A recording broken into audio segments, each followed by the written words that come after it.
दोस्तों, लालच हमें कभी भी सुख और शांति नहीं दे सकता। लालच का अंत केवल हमें दुख और विनाश ही दिलाता है। जो हमारे पास है उसी में संतोष और खुशी ढूंढना चाहिए, यही असली धन है। इसीलिए कहा गया है, जब आवे संतोष धन, सब धन धूल समान। तो चलिए दोस्तों, यही बात एक कहानी के माध्यम से समझते हैं। स्वागत है आप सभी का मेरे YouTube चैनल कहानी की मेल। गांव के किनारे बसे एक छोटे से कस्बे में रहने वाला हरिशंकर एक साधारण किसान था, जो अपने मेहनत और संतोषी स्वभाव के लिए जाना जाता था। उसकी पत्नी सुशीला का मन हमेशा ज्यादा धन और ऐशो आराम पाने की लालसा में डूबा रहता था।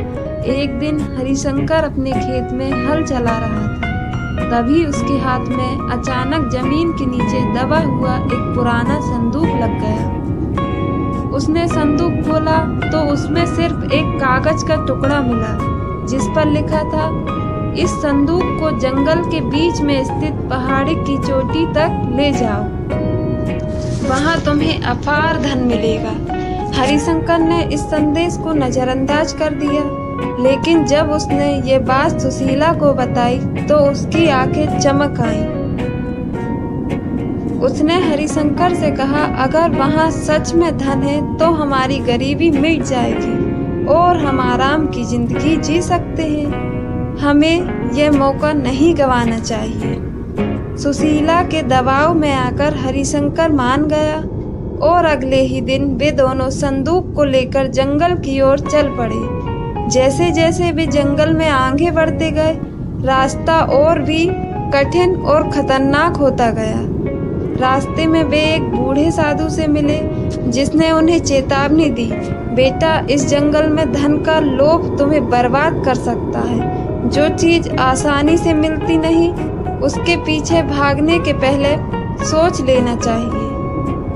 सुशीला ने साधु की बातों को अनसुना करते हुए हरिशंकर से कहा, चलो, हमें समय बर्बाद नहीं करना चाहिए। साधु के चेतावनी के बावजूद वे दोनों आगे बढ़ते रहे और आखिरी में पहाड़ की चोटी पर पहुंचे।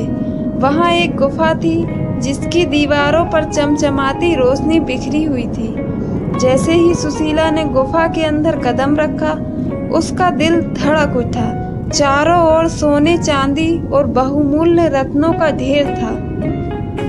सुशीला ने तुरंत सोना उठाने की कोशिश की, लेकिन तभी गुफा के अंदर से एक आवाज गूंजने लगी, ध्यान रखना, जो अधिक पाने की चाह रखता है, वह अपने पास जो है उसे भी खो बैठता है। सुशीला ने इस आवाज को नजरअंदाज किया और धन इकट्ठा करने में लगी रही। अचानक गुफा की दीवारों में दरार आने लगी और गुफा तेजी से धंसने लगी। हरिशंकर ने सुशीला का हाथ पकड़ा और गुफा से बाहर खींचा, लेकिन जैसे ही वे बाहर निकले, गुफा का दरवाजा धड़ाम से बंद हो गया और एक अजीब रहस्यमय धुंध ने चारों ओर घेर लिया। साधु फिर से प्रकट हुआ, लेकिन इस बार उसका चेहरा गंभीर था। उसने कहा, तुम्हारी लालच ने तुम्हें अंधा बना दिया। अब वह संदूक जो तुम्हारे पास है, उसका असली रहस्य तुम्हें अभी पता चलने वाला है। साधु के ये कहते ही संदूक खुद ब खुद खुल गया और अंदर से एक काले धुएं की लहर निकलने लगी, जो धीरे धीरे एक राक्षस का रूप लेने लगी। राक्षस ने जोर से हंसते हुए कहा, तुम्हारे लोभ ने मुझे मुक्त कर दिया।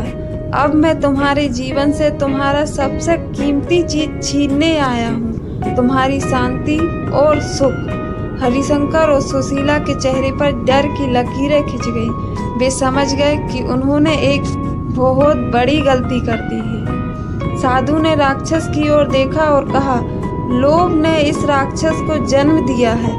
अगर तुम इसे रोकना चाहते हो तो तुम्हें त्याग का मार्ग अपनाना होगा। सुशीला और हरिशंकर ने एक दूसरे की ओर देखा और मिलकर उस संदूक को वापस उसी जगह रख दिया जहां से उन्होंने इसे पाया था।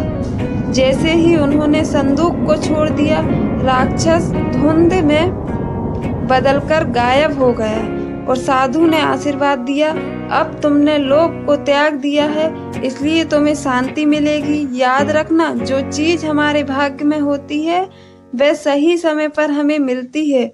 लोभ केवल दुख और विनाश का कारण बनता है। हरिशंकर और सुशीला को इस अनुभव से गहरा सबक मिला। उन्होंने समझा कि संतोष, त्याग और मेहनत से कमाई गई चीजें ही असली धन है। वे खुशी खुशी गांव लौटे, इस वादे के साथ कि वे कभी भी धन का लोभ नहीं करेंगे और दूसरों को भी इस जीवन धारा का पालन करने के लिए प्रेरित करेंगे।